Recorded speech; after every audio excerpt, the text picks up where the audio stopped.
Hello, the topic of my presentation is negotiating with emotion. As Victoria Klein rightly said, emotions make us human, denying them makes us beasts. Emotions in any form is part and parcel of every individual, and the same is true for the participants at the negotiating table. The factors that stir up strong emotions are respect, power, and identity. Emotions tell people what is important to them, what they want to obtain and preserve, allow them to see matters holistically, and to avoid being ensnared by details. Separating people from problem is neither possible nor desirable. Since emotion is a package deal with every individual, understanding emotion from a science point of view is important. Here I show a modified version of SOR model by incorporating the processes happening inside the organism. In our case, the negotiators from both sides. As depicted in the activity map, given a stimulus, the organism processes it and exhibits a certain response. Given the stimulus, the organism perceives it, goes through sequential process and culminates into behavior. Perception involves attention followed by recognition that translates into behavior. Depending on the stimulus, the emotional state of the individual is exhibited as changes in behavior. During this activity, there are many iterations of evaluations of behavioral change that occurs during the interaction between perception, cognition, and emotion. Here is a simplified process map of information processing and decision making. During information processing, the perception sometimes gets distorted. Sometimes useful information gets filtered. The distorted and the filtered information gets focused, shaped, and organized to form a frame. These systematic errors made during information processing is collectively called as cognitive bias in decision making. If opposite parties processed the information in conflicting frames, then the bargaining is most likely competitive, with each party trying to claim value at the expense of the other. That is zero-sum game. Since perceptions can change during the progress of negotiations, the frames can get modified. Therefore, it is possible that what started out as a competitive bargaining could end up in cooperative bargaining and vice versa. If frames overlap, then bargaining is cooperative, creating value for both parties, integrative bargaining. The early management theorist Mary Parker Follett, the first to write about integrative bargaining, said, parties who arrive at a joint agreement achieve unity not from giving in, but from getting the desires of each side into one field of vision. Since emotions cannot be suppressed, leveraging emotions is the most effective way to achieve mutually inclusive outcomes and long-term benefits. Positive and negative emotions can change the course of a negotiation process significantly and therefore the outcomes. Positive emotions influence better decision-making ability, enhance creativity and productivity, and in building long-term relationships, a recipe for creating value through self-reinforcement.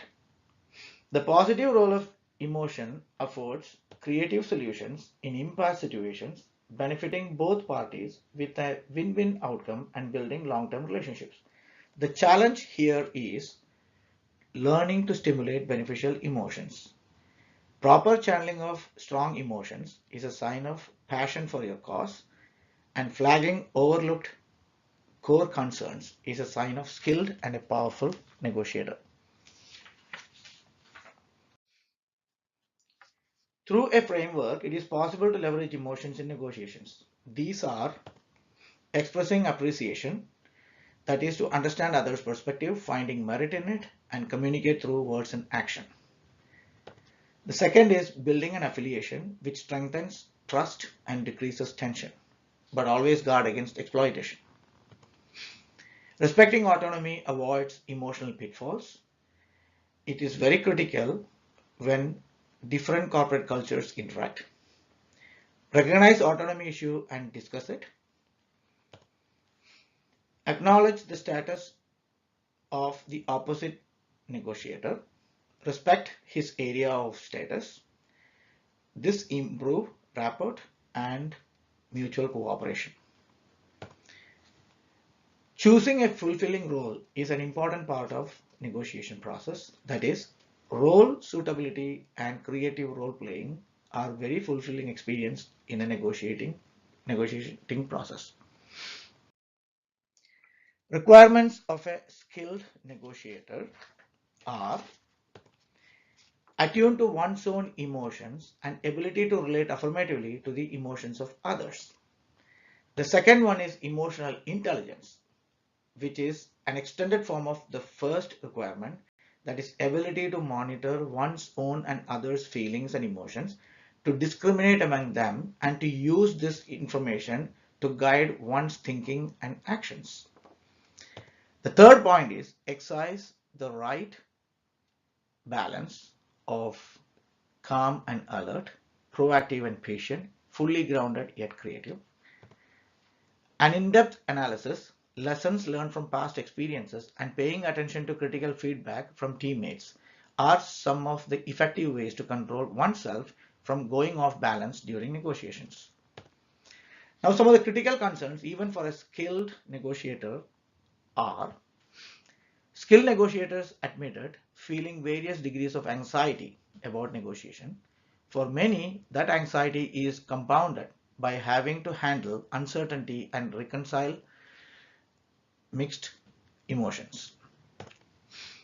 Now, feelings induced by temporary stressor can negatively affect negotiation behavior and results.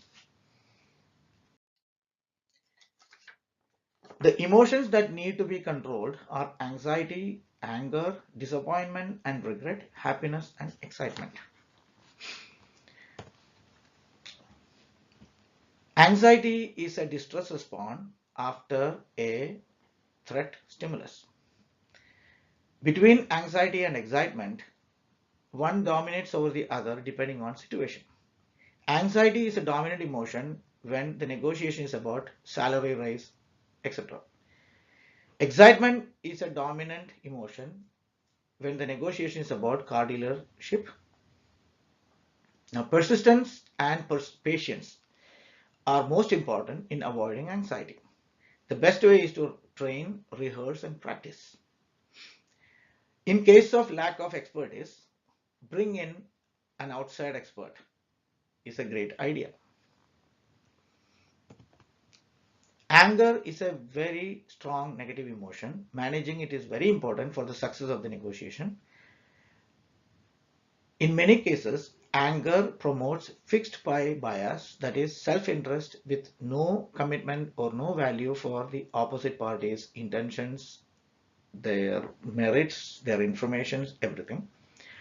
This ends up in zero-sum game. It damages long-term relationship and also it reduces liking and trust. In order to improve or manage anger-mediated disasters during negotiation, strategize how to convert a zero-sum game to a non-zero-sum game. Then to prevent damage of long-term relationship, frame cooperative negotiation strategies. These attempts will increase liking and trust between the two parties. Handling disappointment and regret. Disappointment is basically sadness about an outcome, and also it can be because of the quick conclusion of negotiation. Regret is mainly the course of action that led to the unhappy outcome. So asking a lot of questions during negotiation can reduce regret substantially. Now, tempering happiness and excitement. Focus on the opportunities and future course of action after the negotiation settlement is done. Also commit to strategies and action. Be considerate with the opposite party. Do not be overconfident. The best way is display the right emotions at the right time.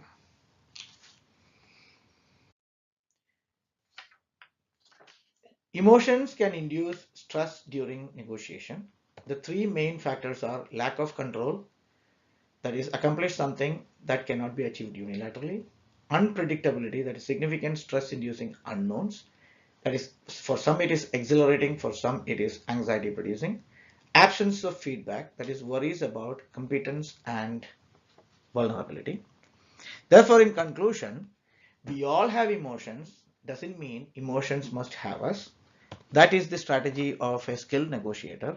The opposite direction, the strategy is of a non-skilled, inexperienced negotiator. Thank you.